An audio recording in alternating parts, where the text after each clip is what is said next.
इस वक्त देश भर के अंदर चाहे सोशल मीडिया हो चाहे मेन स्ट्रीम मीडिया हो, सबसे ज्यादा अगर किसी मुद्दे की चर्चा हो रही है तो वो है जातिगत जनगणना का मुद्दा।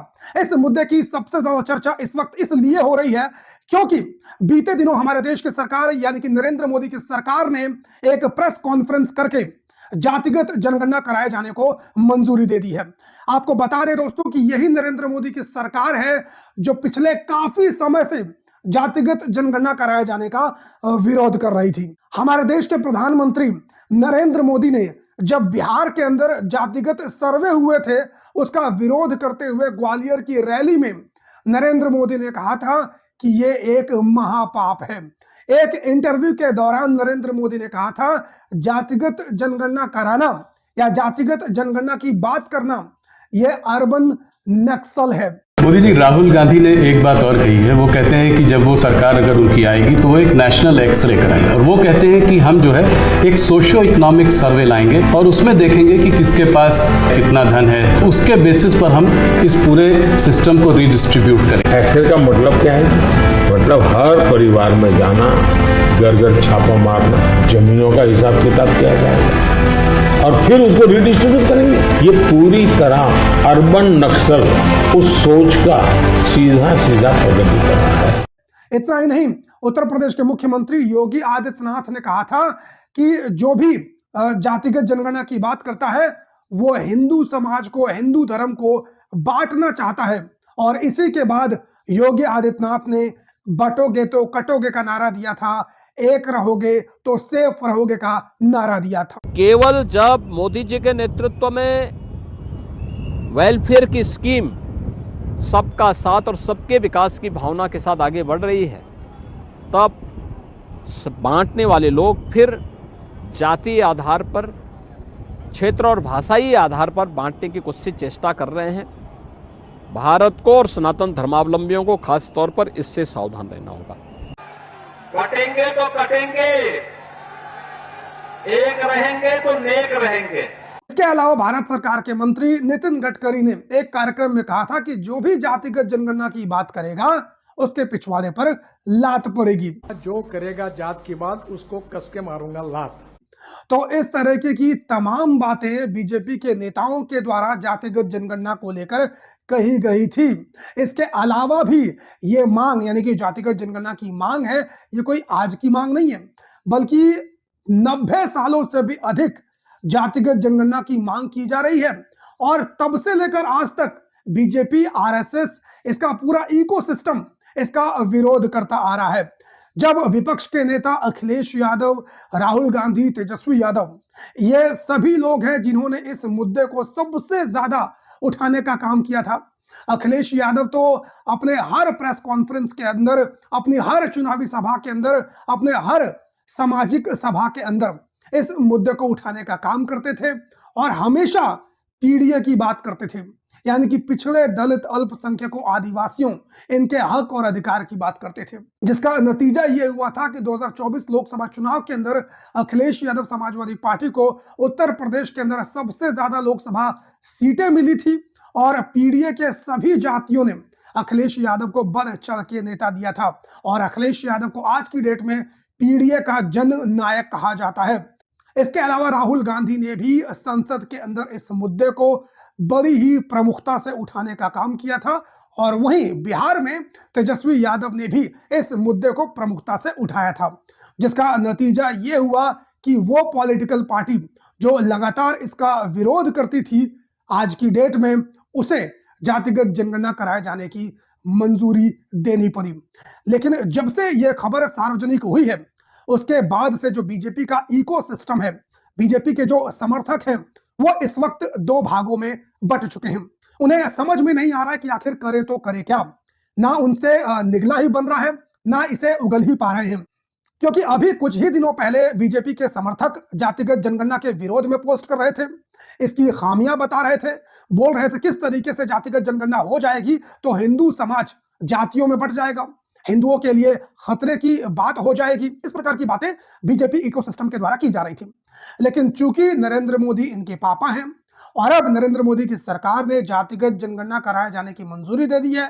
तो अब इसी सोशल मीडिया के ऊपर इनका जो इकोसिस्टम है वो जातिगत जनगणना कराए जाने के फायदे बताता हुआ नजर आ रहा है। खासतौर पर बीजेपी के जो नेता है, बीजेपी पार्टी से जुड़े हुए नेता हैं, वो लोग जमकर इसकी तारीफ कर रहे हैं और इसे एक मास्टर स्ट्रोक बताने की कोशिश कर रहे हैं।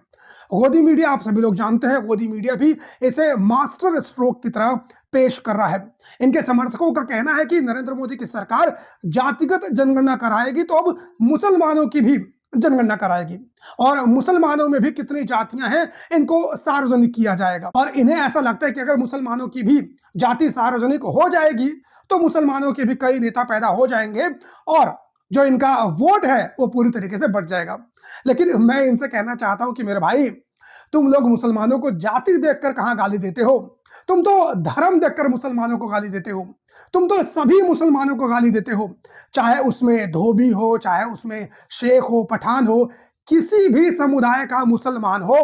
बीजेपी वाले तो सभी को गालियां देते हैं, जाति देखकर तो गालियां नहीं देते हैं। इसके अलावा इनके समर्थकों की तरफ से यह भी दलील दी जा रही है कि ओबीसी वर्ग में ऐसी कुछ जातियां हैं जो मलाई खाने का काम कर रही हैं, उनकी मलाई खत्म हो जाएगी और अन्य ओबीसी जातियों को उसका फायदा मिलेगा और इस तरीके से ओबीसी में भी बीजेपी के लोग विभाजन कर पाएंगे। खासतौर पर इनके समर्थकों के द्वारा यादव समाज को टारगेट किया जा रहा है। उनके द्वारा कहा जा रहा है कि ओबीसी में सबसे ज्यादा मजबूत जाति यादव समाज है और यादव समाज के ही सबसे मजबूत नेता है और यही लोग ओबीसी जातियों का हक और अधिकार खाते हैं। इसीलिए जब जातिगत जनगणना हो जाएगी तो यादवों को इसका सबसे ज्यादा नुकसान होगा। मैं एक बात इस वीडियो के माध्यम से स्पष्ट कर देना चाहता हूं कि अगर जातिगत जनगणना होने के बाद हमारे ओबीसी भाई हैं जो मेन स्ट्रीम में आज तक नहीं आ पाए हैं, जैसे कि निषाद है, केवट है, मल्लाह है, नुनिया है, राजभर हैं और भी धोबी हैं और भी बहुत सारी जातियां हैं जो आज तक मेन स्ट्रीम में नहीं आ पाई हैं, आज भी गरीबी में अपना जीवन व्यतीत करती हैं। अगर जनगणना होने के बाद उनको हक और अधिकार मिलता है, उनका प्रतिनिधित्व बढ़ता है और यादवों का अगर इसका कुछ नुकसान भी झेलना पड़ जाता है तो मुझे इसमें कोई भी आपत्ति नहीं है, क्योंकि मैं चाहता हूं कि उन सभी जातियों को जो मेन स्ट्रीम में नहीं आ पाई हैं, जिनका राजनीतिक प्रतिनिधित्व कम है, शैक्षणिक संस्थाओं में जिनका प्रतिनिधित्व कम है, उनको अगर मिले तो इसमें किसी प्रकार की कोई आपत्ति वाली बात नहीं है, उनको मिलना ही चाहिए। ओबीसी के जितने ज्यादा से ज्यादा नेता संसद के अंदर पहुंचे, पंचायतों के अंदर पहुंचे, प्रधान बने, विधायक बने, सांसद बने, ब्यूरोक्रेसी में जाएं, शिक्षण संस्थानों में जाएं, इससे ज्यादा खुशी की बात और कुछ नहीं हो सकती है।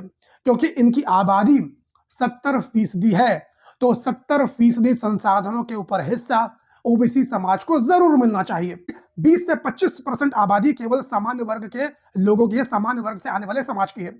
लेकिन हजारों सालों से संसाधनों के ऊपर कुंडली मार के अगर कोई बैठा है तो यही सामान्य वर्ग के लोग बैठे हैं और इन्होंने ही SC ST OBC का हक और अधिकार सबसे ज्यादा खा रखा है। और इसीलिए आज की डेट में सबसे ज्यादा तकलीफ अगर किसी को इस जातिगत जनगणना से हो रही है तो यह सामान्य वर्ग है।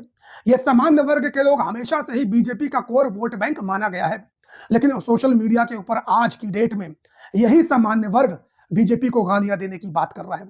इसमें भी खास तौर पे जो ब्राह्मण वर्ग है यह बीजेपी से खासा नाराज बताया जा रहा है। सोशल मीडिया के ऊपर ब्राह्मण वर्ग के लोग नरेंद्र मोदी को गालियां देने का काम कर रहे हैं। ब्राह्मण वर्ग के लोग बीजेपी को वोट ना देने की कसमें खा रहे हैं। इस प्रकार की बातें ब्राह्मणों के द्वारा सोशल मीडिया के ऊपर कही जा रही हैं। कई सारे मीम्स बनाए जा रहे हैं सोशल मीडिया के ऊपर जिसमें यह दिखाया जा रहा है कि ब्राह्मण वर्ग के लोग किस तरीके से नाराज हैं जातिगत जनगणना से। एक लड़की की फोटो आपको स्क्रीन के ऊपर नजर आ रही होगी। एक तस्वीर में यह ब्राह्मण होने पर, ब्राह्मण जीन होने पर गौरवान्वित महसूस कर रही है और दूसरे तस्वीर में यह लिख रही है नो टू कास्ट सेंसस। यही तो जातिवाद है और इसीलिए तो जातिगत जनगणना कराया जाना सबसे ज्यादा महत्वपूर्ण है, क्योंकि ब्राह्मण वर्ग की आबादी सबसे ज्यादा कम है लेकिन संसाधनों के ऊपर सबसे ज्यादा अधिकार ब्राह्मण वर्ग का है। इसीलिए सबसे ज्यादा तकलीफ भी इसी वर्ग को हो रही है। मैं तमाम सामान्य वर्ग के लोगों से कहना चाहता हूं कि अगर तुम्हें ऐसा लग रहा है कि जातिगत जनगणना होने के बाद हिंदू धर्म की एकजुटता खतरे में आ जाएगी, हिंदू धर्म जातियों में बंट जाएगा, पहली बात तो मैं कहना चाहूंगा कि हिंदू धर्म पहले से ही जातियों में बटा हुआ है। हिंदू धर्म की एकजुटता पहले से ही खत्म हुई पड़ी है और इसका दोषी SC ST OBC नहीं है, इसका सबसे बड़ा दोषी अगर कोई है तो सामान्य वर्ग है। उसमें भी सबसे बड़ा दोषी अगर कोई है तो वो ब्राह्मण वर्ग है, क्योंकि ब्राह्मण वर्ग ही, ब्राह्मण समाज ही ऐसा समाज है जिसने हिंदू धर्म को जातियों में बांटा हुआ है। हिंदू धर्म में ऊंच नीच की खाई पैदा ब्राह्मण समाज के द्वारा, पुरोहितों के द्वारा ही की गई है। तो अगर सामान्य वर्ग चाहता है कि हिंदू धर्म की एकजुटता बनी रहे, हिंदू धर्म जातियों में ना बटे, तो सामान्य वर्ग के लोगों को आगे आना चाहिए और उन्हें कहना चाहिए कि ठीक है, हम हिंदू एकजुटता चाहते हैं, हम हिंदू धर्म को, हिंदू समाज को जातियों में नहीं बंटने देना चाहते हैं। और इसके लिए सबसे बड़ा उपाय यह करना होगा कि हिंदू धर्म से जाति खत्म करनी पड़ेगी, जातिवाद खत्म करना पड़ेगा। और जो हक और अधिकार SC ST OBC को इतने हजारों वर्षों तक नहीं दिए गए हैं, उन हक और अधिकार को SC ST OBC को देना पड़ेगा। खुद सामान्य वर्ग के लोग सामने आए और SC ST OBC वर्ग के लोगों से माफी मांगे और कहें कि हम लोगों ने तुम लोगों का इतने हजार सालों से हक और अधिकार खाया है, छीना है, और अब हम लोग, तुम हमारे ही भाई हो, हम तुम्हें तुम्हारा हक और अधिकार देना चाहते हैं। तो मैं दावे के साथ कह सकता हूं, हिंदू धर्म एकजुट हो जाएगा। लेकिन मैं जानता हूं कि सामान्य वर्ग ऐसा कभी नहीं करेगा। खासतौर पर जो ब्राह्मण वर्ग है, ये तो कभी भी ऐसा नहीं चाहेगा, क्योंकि समाज के अंदर ब्राह्मण होने की वजह से इनको सम्मान प्राप्त हो जाते हैं, लोग सम्मान के अधिकारी हो जाते हैं। तो आखिर ये लोग क्यों चाहेंगे जो दूसरी जातियां हैं उनको उनका हक और अधिकार मिले, उनको उनका सम्मान मिले? ये कभी भी नहीं चाहेंगे और ना इन्होंने कभी चाहा है। और इसीलिए जातिगत जनगणना की सबसे ज्यादा इस वक्त आवश्यकता है। और इसका सारा श्रेय अगर किसी एक नेता को जाना चाहिए तो वो अखिलेश यादव को जाना चाहिए, क्योंकि जब से अखिलेश यादव ने PDA का नारा दिया है, उसके बाद से तमाम SC ST OBC जातियों में एकजुटता देखने को मिली है और उन्होंने एक स्वर में बीजेपी की पॉलिटिक्स को नकारने का काम किया है। आप सभी लोगों की इस पूरे मुद्दे के ऊपर क्या राय है, कमेंट करके जरूर बताइए। और चैनल पर नए हो तो सब्सक्राइब कर लीजिए। फेसबुक, ट्विटर, इंस्टाग्राम, यहाँ पर मेरी आईडी आप सभी को मिल जाएगी, वहां पर भी जाकर आप मुझे फॉलो कर सकते हैं। बाकी मुलाकात करता हूं किसी और वीडियो में, तब तक के लिए बहुत बहुत धन्यवाद। जय हिंद।